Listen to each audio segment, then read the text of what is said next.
नमस्कार, मैं हूं अनुराधा प्रसाद।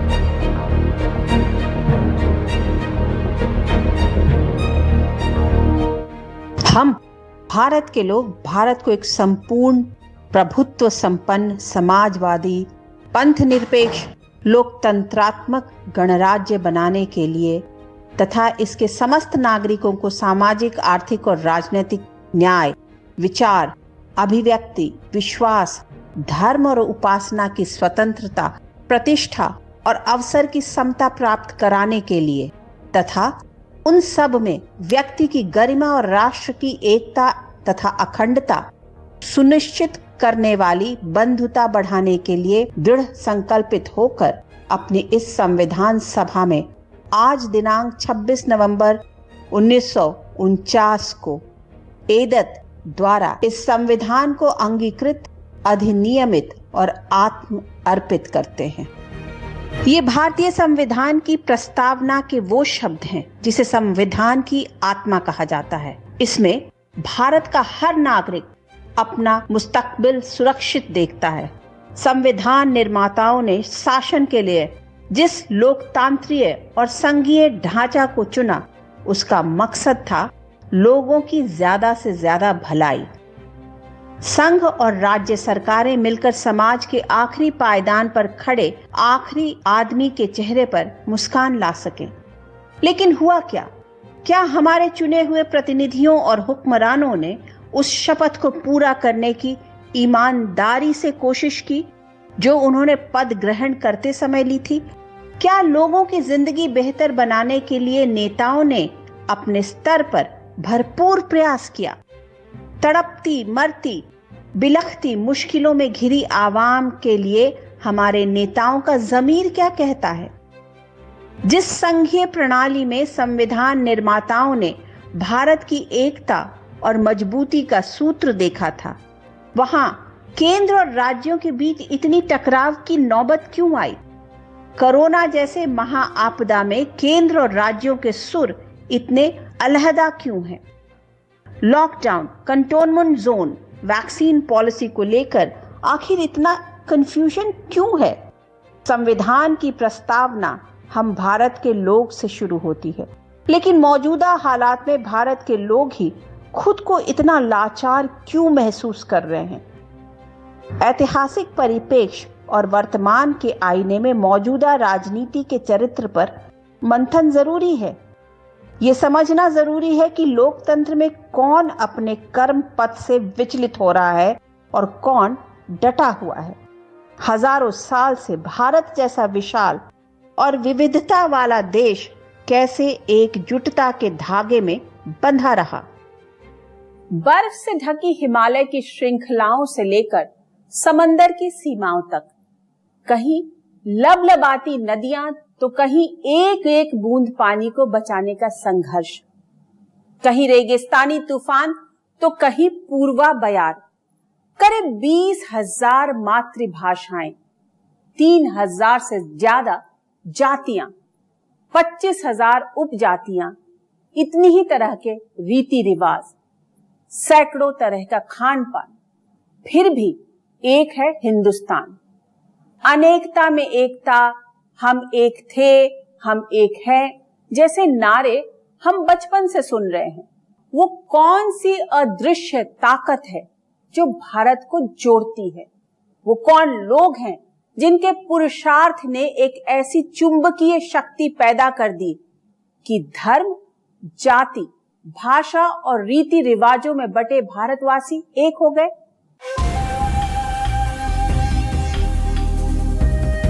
हिंदुस्तान की सरजमी पर एक ऐसी संस्कृति फली फूली, एक ऐसी परंपरा निकली जिसमें हजारों साल से सबका सुर आपस में मिलता रहा है। लोगों ने वसुधैव कुटुंबकम में सबकी तरक्की और खुशहाली देखी। हिंदुस्तान की सर्वधर्म संभाव वाली संस्कृति ही वो धागा है जो सबको जोड़कर रखे हुई है। भारतवर्ष जिस रास्ते आगे बढ़ा उसमें शास्त्रार्थ की स्वस्थ परंपरा रही है। जटिल से जटिल समस्याओं को आपस में मिल बैठकर सुलझाने की खुली सोच रही है। इसी परंपरा की गर्भनाल में भारत की मिट्टी पर दुनिया में सबसे पहले लोकतंत्र और गणतंत्र का अंकुर फूटा। लेकिन इतनी उदार सोच वाले भारत में मौजूदा राजनेताओं की सोच का दायरा तंग होता जा रहा है।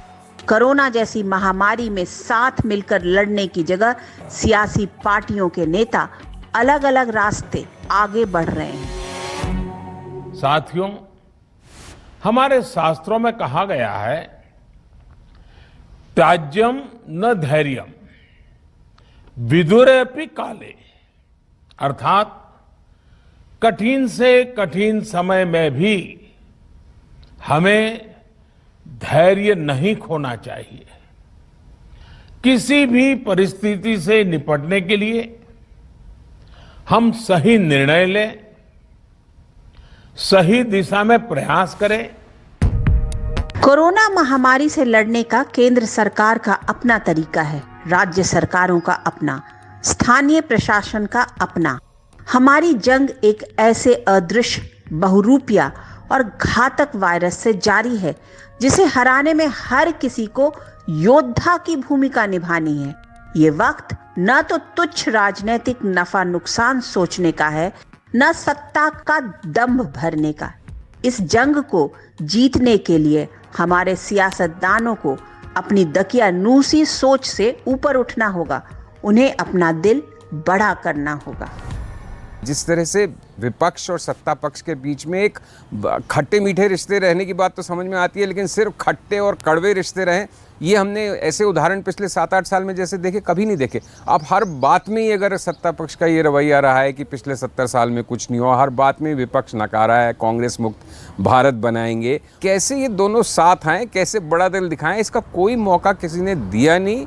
और इसमें भी हर चीज़ की तरह देखिए, हमेशा सत्ता पक्ष को पहल लेनी पड़ेगी, प्राइम मिनिस्टर को as leader of the nation पहल लेनी पड़ेगी, उनको कुछ अपनी मिस्टेक स्वीकार करनी पड़ेंगी, उनकी सरकार की कुछ मिस्टेक स्वीकार करनी पड़ेंगी और बड़ा दिल दिखाते हुए विपक्ष को अपने साथ जोड़ना पड़ेगा, तभी एक राष्ट्रीय मुहिम छिड़ पाएगी। 12 मई 2021 विपक्षी पार्टियों के 12 नेताओं ने प्रधानमंत्री नरेंद्र मोदी को सामूहिक रूप से चिट्ठी लिखी। पत्र लिखने वालों में Sonia Gandhi, HD. Deve Gowda, Sharad Pawar, Uddhav Thackeray, Mamata Banerjee, MK. Stalin, Hemant Soren, Farooq Abdullah, Akhilesh Yadav, D Raja और सीताराम येचुरी शामिल हैं। प्रधानमंत्री को संबोधित इस पत्र में विरोधी पार्टियों के नेताओं की मुख्य मांगे थीं। वैक्सीन केंद्र स्तर पर खरीदी जाए, चाहे देश या दुनिया कहीं से मिले। देश भर में तुरंत मुफ्त टीकाकरण अभियान शुरू किया जाए। देश में वैक्सीन उत्पादन बढ़ाने के लिए लाइसेंसिंग के जरूरी कदम उठाए जाएं। बेरोजगारों को हर महीने 6,000 रुपए दिए जाएं। सवाल ये भी उठ रहा है कि इसमें से विपक्षी नेताओं की मांगे कितनी व्यवहारिक है। विपक्ष को ये भी देखना पड़ेगा कि सरकार के सामने ऐसे सुझाव दिए जाएं, ऐसी मांगे रखी जाएं जिसे मानने में सत्ता पक्ष को ज्यादा परेशानी न हो। मांगों की ऐसी लिस्ट का क्या फायदा जो सिर्फ विपक्ष की मौजूदगी की रस्म अदायगी तक सिमट कर रह जाए।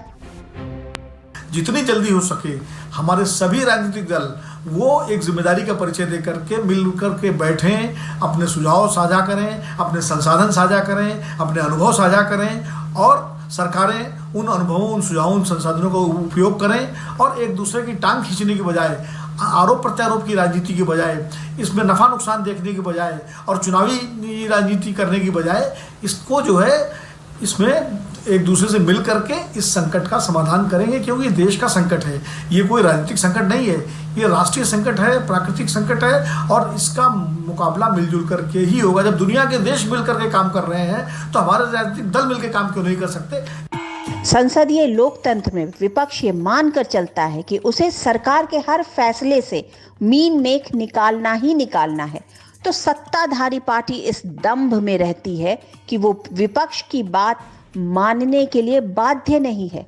लेकिन हिंदुस्तान की संसदीय राजनीति में विपक्ष को विरोधी नहीं, सहयोगी मानने की बहुत ही स्वस्थ परंपरा रही है। चाहे वो पंडित नेहरू का दौर रहा हो, इंदिरा गांधी का, राजीव गांधी का या फिर अटल बिहारी वाजपेयी का। जब जब कभी आवश्यकता पड़ी, संकटों के निराकरण में हमने उस समय की सरकार की मदद की है।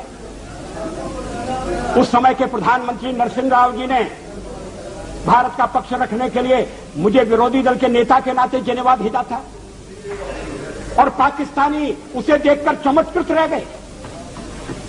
उन्होंने कहा कि ये कहां से आए, क्योंकि उनके यहां विरोधी दल का नेता ऐसे राष्ट्रीय कार्य में भी सहयोग देने के लिए तैयार नहीं होता।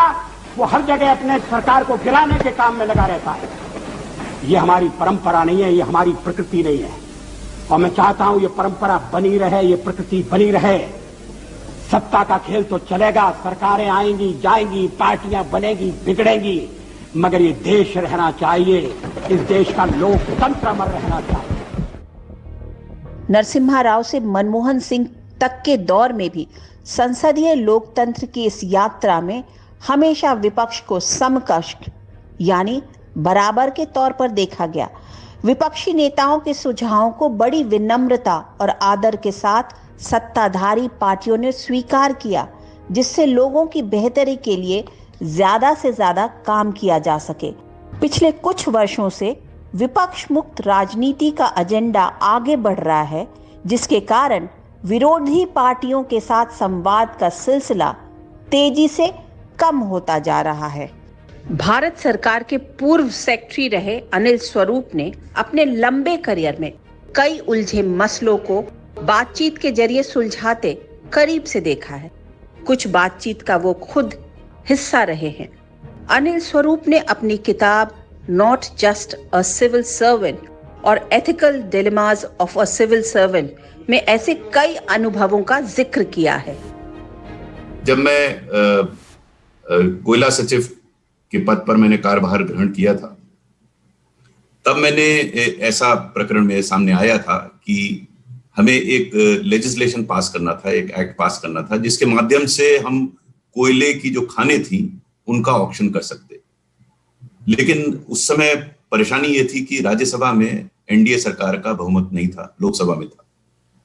तो अब हमें एक स्ट्रैटेजी बनानी थी और मैं आभारी हूं लेट श्री अरुण जेटली जी का कि उन्होंने स्ट्रैटेजी बनाई और उनका स्पष्ट मत था और हम सब सहमत थे इस बात से कि इस समय स्टेट्स जहां पर ज्यादातर स्टेट्स जहां पर कोयला खनन हो रहा है वो गैर एनडीए सरकार थी वहां पर, तो उनसे एक तो लड़ाई झगड़ा करके भी कर सकते थे काम, और दूसरा यह था कि उनको हम ये समझाते कि ये जो हम ऑक्शन करने जा रहे हैं इसका लाभ अधिकतर राज्य सरकारों को होगा।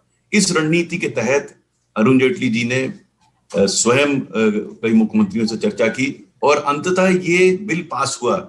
मैं उदाहरण इसलिए दे रहा हूं कि कई बार दो अलग पहलुओं पर अलग अलग विचार लोग रखते हैं, लेकिन चर्चा के माध्यम से कई समस्याओं को समाधान किया जा सकता है। सोशल मीडिया के जरिए जवाब देने की खतरनाक प्रवृत्ति तेजी से बढ़ती जा रही है, जो संसदीय लोकतंत्र की 7 दशकों से चली आ रही परंपराओं के लिए खतरा बनती जा रही है। सत्ता या विपक्ष कोई भी संवाद की तेजी से टूटती कड़ियों को जोड़ने की ईमानदारी से कोशिश नहीं कर रहा। कभी बीजेपी में अरुण जेटली और सुषमा स्वराज जैसे 2 नेता थे जिनके सभी पार्टियों और नेताओं के साथ दोस्ताना संबंध थे। इसी तरह कांग्रेस के अहमद पटेल के सभी पार्टियों के नेताओं से बहुत अच्छे रिश्ते थे। वो कांग्रेस की ओर से दूसरी पार्टियों से संवाद बनाए रखने का बड़ा जरिया थे। लेकिन इन तीनों नेताओं के निधन से संसदीय लोकतंत्र में संवाद और विपक्ष से तालमेल की मजबूत कड़ी टूट गई, जिससे मौजूदा संसदीय राजनीति में एक ऐसी शून्यता पैदा हुई है जिसे भरने की शायद कोई भी पक्ष ईमानदारी से कोशिश नहीं कर रहा। ऐसे में सवाल उठ रहा है कि संसदीय राजनीति में सत्ता पक्ष और विपक्ष के बीच की जो खाई बढ़ती जा रही है उसे पाटने के लिए कदम कौन बढ़ाएगा? संसदीय लोकतंत्र की सफलता के लिए हमारे नेता अपनी तंग सोच के दायरे से ऊपर कब उठेंगे? एक राष्ट्रीय विपदा के समय और एक ऐसी विपदा जो अब तक हमने जितनी भी विपदाएं झेली हैं, चाहे वो युद्ध हो चाहे प्राकृतिक विपदा हो, उन सबसे बड़ी है। युद्ध में कभी भी भारत के इतने लोग हताहत नहीं हुए जितने कोरोना में लगातार लोग मर रहे हैं और उनकी संख्या लगातार बढ़ती जा रही है। तो ऐसे समय में तो हमें एकजुट होना चाहिए था, लेकिन दुर्भाग्यवश और विगत में एकजुट हुए भी हैं, लेकिन पिछले 7-8 साल की जिस तरह की राजनीति हुई है, इतनी बिलो द बेल्ट, इतनी कॉम्पिटिटिव, इतनी 1 इंच भी नहीं देने का जो एक मनोवृत्ति बन गई है देश में, खासकर सत्ता पक्ष में, तो उसमें किस तरह से मिलजुल के राजनीति हो। कहने के लिए तो बहुत अच्छी बात है संयुक्त मोर्चा पेश किया जाए, और अब विपक्ष बात बात पे हमला करता है। अब उस हमले से कुछ होगा नहीं, क्योंकि अब तो ये आप राय दीजिए कि आगे क्या करें। और सत्ता पक्ष को ईमानदारी से मानना चाहिए कि हाँ, उनसे कुछ भूल हुई, कुछ अंडर एस्टिमेट कर गए वो कोविड को। कोरोना के खिलाफ इस जंग में देश के सियासतदानों के बीच कई सुर सुनाई दे रहे हैं, कई लकीरें दिखाई दे रही हैं। इतिहास गवाह रहा है कि हिंदुस्तान के लोगों ने बड़ी से बड़ी मुसीबतों का सामना एकजुट होकर किया है, आपस में फूट कर नहीं।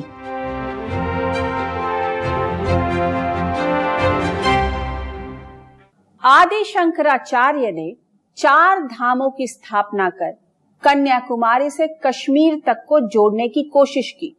उनका आंदोलन किसी धर्म के खिलाफ नहीं था, लेकिन कई विद्वानों का मानना है कि भारत में मुस्लिम शासकों के पैर जमाने के बाद 12वीं-13वीं शताब्दी में शंकराचार्य की जीवनियां और उनके विचारों को खूब प्रचारित किया गया।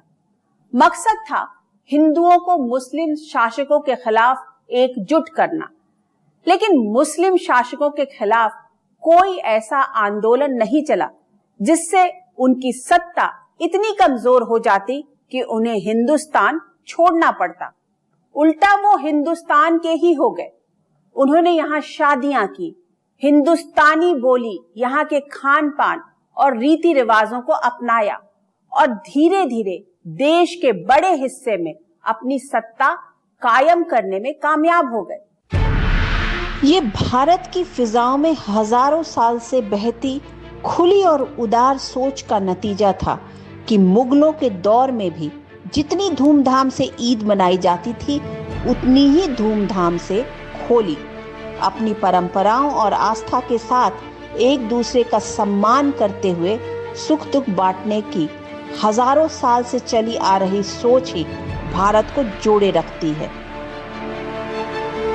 हम देखते हैं कि हाल के दशकों में राजनीति ने जिस तरह से करवट ली है, उसमें ये हो रहा है कि राज्य और केंद्र के संबंधों में परस्पर विश्वास की कमी हो रही है, और इस विश्वास की कमी होने का असर आम आवाम पे पड़ता है, प्रदेश के विकास पे पड़ता है, प्रदेश की योजनाओं पे पड़ता है। और अफसोस की बात यह है कि इसमें फिर एक बार सियासत आड़े आती है।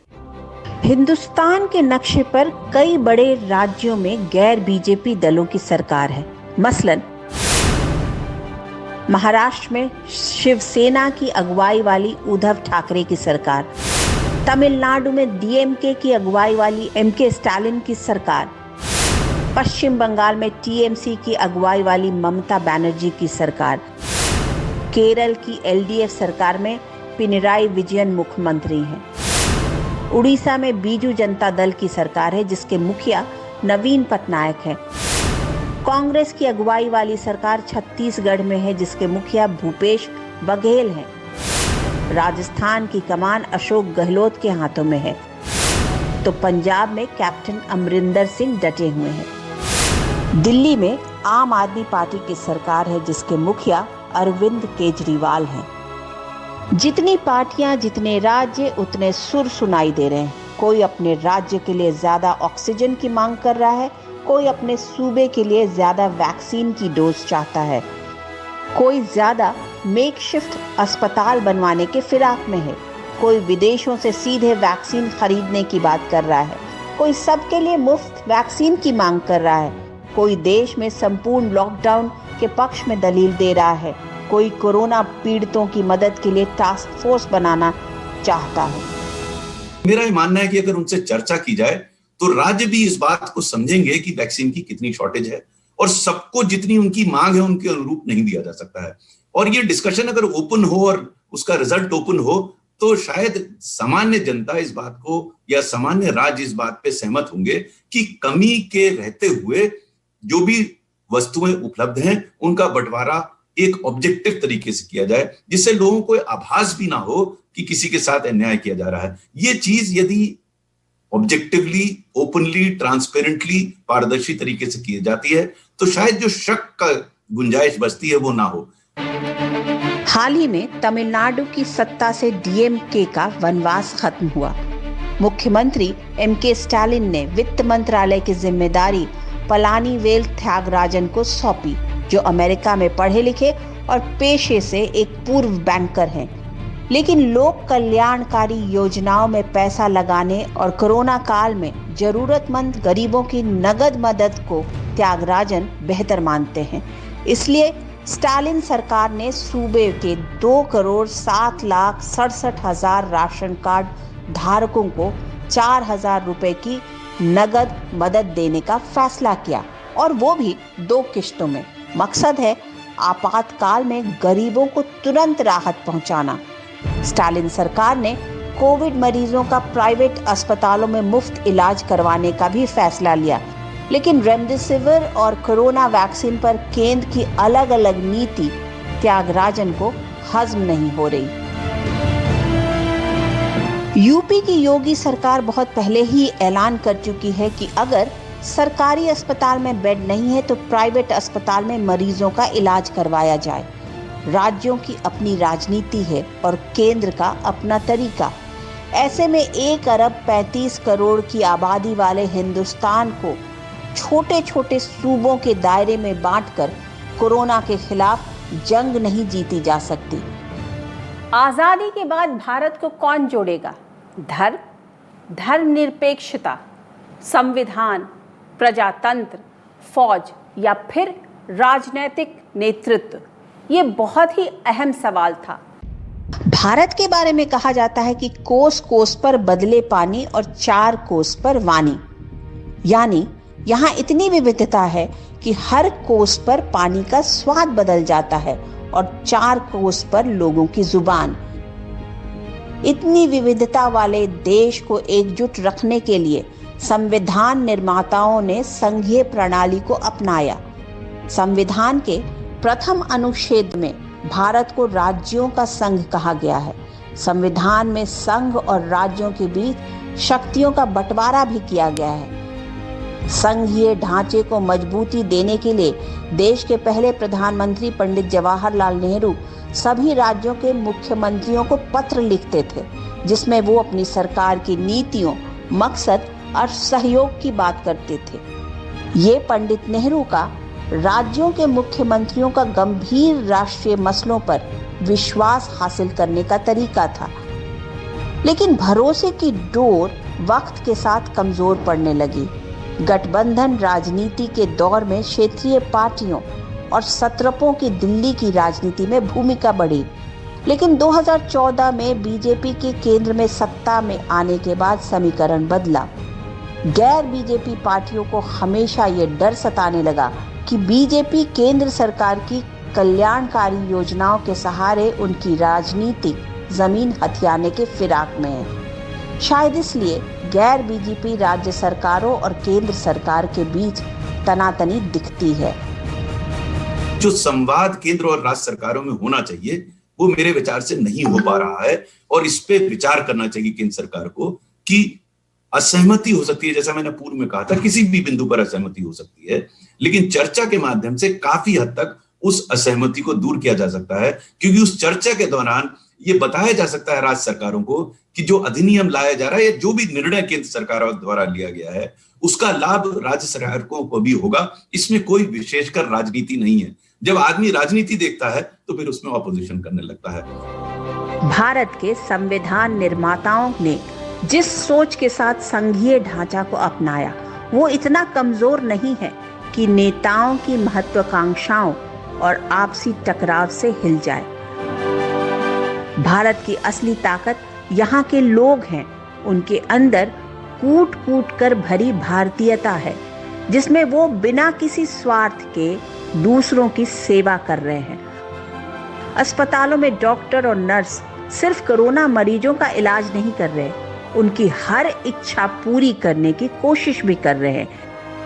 ऐसे ही एक घटना का जिक्र डॉक्टर दीपशिखा घोष ने ट्विटर पर किया है। आज अपनी शिफ्ट पूरी करने से ठीक पहले मैंने कोरोना के चलते अपनी आखिरी सांसें गिन रही एक महिला के बेटे को वीडियो कॉल किया। हम अपने अस्पताल में अक्सर ये करते हैं ताकि किसी की आखिरी इच्छा पूरी की जा सके। महिला के बेटे ने मुझसे कुछ मिनट मांगे और वीडियो कॉल पर ही अपनी मरती मां के लिए उसने एक गाना गाया। महिला के बेटे ने उसे देखते हुए गाया, तेरा मुझसे है पहले का नाता कोई। मैं फोन लेकर उसे और उसकी मां को देखती रही, खड़ी रही। नर्सें आकर चुपचाप आसपास खड़ी हो गईं। वह गाना गाते गाते फूट फूट कर रोया और मुझे थैंक यू बोलकर उसने फोन रख दिया। मतलब ये रिश्ता है डॉक्टर और मरीज के बीच भरोसे का, ड्यूटी से एक कदम आगे बढ़कर लोगों की सेवा का, मरीज और उसके रिश्तेदारों के चेहरे पर खुशी की एक झलक देखने का। इस कोरोना काल में ऐसे ही हजारों डॉक्टर, नर्स और सफाई कर्मचारी लोगों की सेवा कर रहे हैं। मुंबई के शहनवाज शेख ने तो लोगों की उखड़ती सांसों को बचाने के लिए अपने स्तर पर वॉर रूम बनाया और जरूरतमंदों को ऑक्सीजन सप्लाई की मुहिम में जुट गए। तो मुंबई के ही पास्कल सल्धाना पत्नी के गहने बेचकर लोगों के लिए ऑक्सीजन बांट रहे हैं। ये हिंदुस्तान के जर्रे जर्रे से निकल रहा निस्वार्थ सेवा भाव है। दूसरों को साथ लेकर चलने वाला हजारों साल से चला आ रहा कर्म योग है। इसी के बलबूते भारतीय लोकतंत्र दमक रहा है और गणतंत्र बुलंद है और भारतीयता पूरी दुनिया को आफतकाल में साथ साथ चलने का रास्ता दिखा रही है। इस खास एपिसोड में बस इतना ही। हम फिर हाजिर होंगे किसी नए मुद्दे के साथ।